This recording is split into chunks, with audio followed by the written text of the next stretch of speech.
பாரதிய ஜனதா கட்சியின் முன்னாள் மாநில தலைவர் அண்ணாமலை பெயரில் நெல்லையை தலைமையிடமாக கொண்டு நட்பணி மன்றம் செயல்பட்டு வருகிறது. இந்த நிலையில் நெல்லையில் உள்ள நட்பணி மன்ற தலைமை அலுவலகத்தில் நிர்வாகிகள் ஆலோசனைக் கூட்டம் நடைபெற்றது.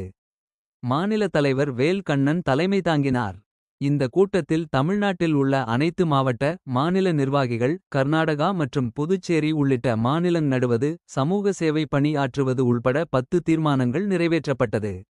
கூட்டத்துக்கு பின்னர் நற்பணி மன்ற மாநில தலைவர் வேல் கண்ணன் கூறியதாவது: அண்ணாமலையின் நட்பணி மன்றம் செயல்பட்டு வருகிறது. இது கட்சி சார்ந்த அமைப்பு அல்ல.